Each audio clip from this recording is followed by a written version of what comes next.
Hello बच्चों, कैसे हैं आप सभी।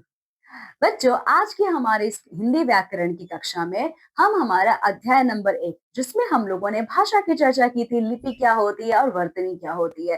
साथ ही साथ जिसमें हम लोगों ने देखा था कि कैसे अगर आप किसी भी स्वर या व्यंजन को सही से नहीं बोलते हो तो आप जो बोलना चाहते हो आप वो बात ना बोल के आप उसका उल्टा ही बात बोल दोगे। ठीक है, हमने ये सारी चीजें इस अध्याय में देखी थी। तो बच्चों, आज की इस कक्षा में हम इसी अध्याय का प्रश्न उत्तर देखेंगे, यानी कि अभ्यास कार्य।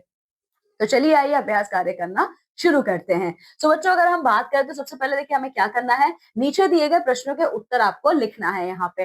तो क्या है देखिए, भाषा के कितने रूप हैं उदाहरण सहित लिखिए। तो बच्चों, अब आपको ये बताना है कि हमारी भाषा के कितने रूप हैं। ठीक है, तो उदाहरण सहित लिखिए। तो बच्चों देखिए, यहाँ पे आपको बताना है, देखिए ये जो पहला है, भाषा के कितने रूप है उदाहरण सहित लिखिए। तो ये देखिए, ये रहा इसका उत्तर, ये आपका उत्तर संख्या 1 है।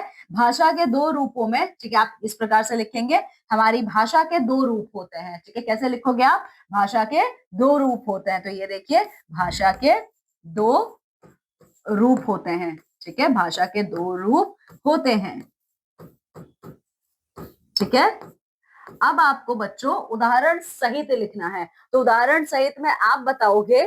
ठीक है, ये देखिए उदाहरण सहित आपको बताना है यहाँ पे। तो ये रहा उदाहरण, देखिए मौखिक भाषा का आप उत्तर वो देंगे उदाहरण। देखिए, ये भाषा का प्राचीनतम रूप है, आप ये भी बताओगे। देखिए, टेलीविजन या रेडियो में हम कार्यक्रम देखते या सुनते हैं, भाषण तथा संवाद सुनना या बोलना, गीत गाना आदि भाषा के आपके मौखिक रूप है, ये उसका उदाहरण है। फिर आपको बच्चों लिखित भाषा का भी उदाहरण देना है। तो इसमें आप क्या करोगे, समाचार पत्र पढ़ना, पत्र या कंप्यूटर टाइप सामग्री, ईमेल, पुस्तक, पत्रिकाएं, मोबाइल पर संदेश पढ़ना इत्यादि, ये सभी भाषा के लिखित रूप हैं जिनको आप पढ़ सकते हो। ठीक है, तो ये था आपका उत्तर संख्या पहले का। दूसरा देखिए, आपसे क्या पूछा जा रहा है यहाँ पे उत्तर, लिपि की परिभाषा लिखकर चार भाषाओं की लिपि लिखिए। आप लोग को यहाँ पे लिपि क्या है वो बताना है, इसके अलावा आप लोगों को चार भाषाएं वो कौन सी लिपियों से आई हैं ये भी बताना है। ठीक है, तो ये रहा इसका उत्तर। देखिए, तो ये रहा देखिए उत्तर आपका, लिपि क्या होती है। तो ये देखिए, भाषा को लिखने के लिए हम जिन चिन्हों का प्रयोग करते हैं उन्हें लिपि कहते हैं। लिपि में प्रत्येक ध्वनि के लिए एक चिन्ह होता है जिसे वर्ण आपका कहा जाता है। ठीक है, और बच्चों आपसे चार आपसे पूछा है यहाँ पे उदाहरण, तो आप हिंदी, अंग्रेजी, पंजाबी, संस्कृत का उदाहरण देंगे। आप बिल्कुल इसी तरीके से लिखेंगे, टेबल बनाएंगे, एक तरफ आप भाषा लिखेंगे और दूसरी तरफ उसकी लिपि लिखेंगे। ठीक है, ये था आपका उत्तर संख्या दूसरा।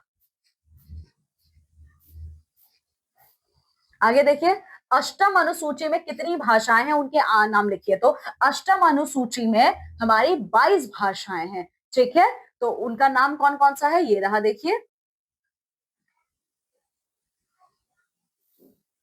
ये हमारी कौन सी है, देखिए आप इसका उत्तर इस प्रकार से लिखेंगे, अष्टम, ये उत्तर संख्या तीसरा है। अष्टम अनुसूची भारतीय संविधान की 8वीं अनुसूची में 22 भाषाओं को मान्यता दी गई है जिन्हें राज्य और संघ की राजभाषाएं कहा जाता है। वो भाषाएं निम्नलिखित हैं। तो ये आप असमिया से लेकर डोगरी तक के पूरा 22 आप उसका नाम लिखोगे, और सिर्फ बच्चों लिखना नहीं, आपको याद भी होना चाहिए ये 22 नाम। ठीक है, चलिए अब अगला क्या है, वर्तनी किसे कहते हैं। तो बच्चों वर्तनी किसको कहा जाता है, तो चलिए देखिए वर्तनी किसको कहते हैं। देखिए, ये रहा, ये आपका उत्तर संख्या चौथा है। देखिए, भाषा को सही रूप से लिखने के लिए जिन वर्णों का क्रमश प्रयोग होता है उसे वर्तनी कहते हैं। हिंदी भाषा में उच्चारण और वर्तनी की एक रूपता पाई जाती है। ठीक है, ये रहा आपका उत्तर संख्या चौथा। चलिए अब अगला प्रश्न देखिए, स्वर मूलक अशुद्धियों को उदाहरण सहित समझाइए।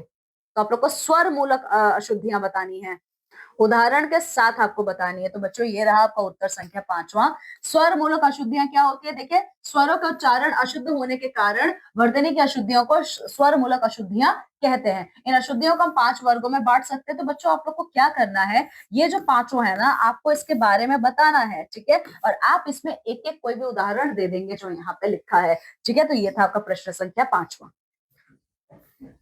अब अगला देखिए, नीचे दिए गए अशुद्ध शब्दों का शुद्ध रूप आपको यहाँ पे लिखना है। ठीक है, आप लोग को शुद्ध रूप यहाँ पे लिखना है। ठीक है, तो ये है रक्षा, तो ये रक्षा नहीं है, ये होता है बच्चों रक्षा। ठीक है, फिर है ये प्रणाम। ठीक है, तो ये होता है प्रणाम। ठीक है, फिर आप देखिए ये दो आप खुद से लिखेंगे, ये वक्त नहीं होता है, ये होता है वक्त। ठीक है, पौधा नहीं होता, ये होता है पौधा। ठीक है, इसी तरीके से आप बाकी का जो है वो आप खुद से लिखेंगे। ठीक है ना, तीसरा देखिए, नीचे दिए गए शब्दों में आगत ध्वनियां लगाकर शब्दों को पुनः लिखिए। बच्चों यहाँ पे ना आप लोग को आगत ध्वनियां लगाकर फिर से इसको लिखना है। ठीक है, तो ये देखिए जैसे डॉक्टर है, माफी। ठीक है, तो यहाँ पे आप कैसे करोगे, ये देखिए माफी, ये होता है। इसके अलावा देखिए आवाज नहीं होती, ये होता है आपका आवाज। ठीक है, यहाँ पे आप लगा दोगे आवाज।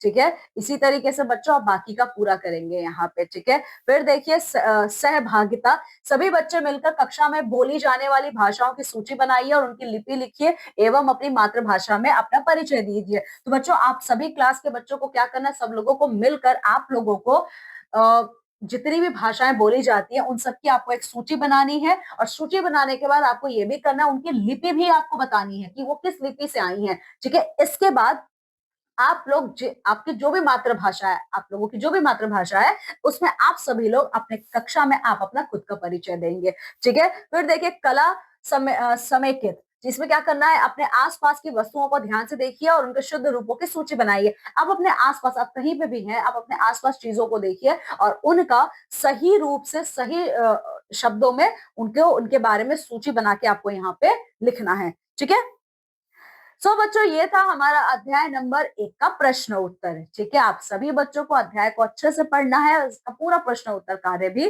पूरा करना है। ठीक है, तो चलिए बच्चों मैं आपसे विदा लेती हूँ और मैं मिलूंगी आप सभी लोगों से हमारी अन्य व्याकरण की कक्षा में। तब तक आप सभी अपना बहुत ख्याल रखिएगा। बाय बच्चों।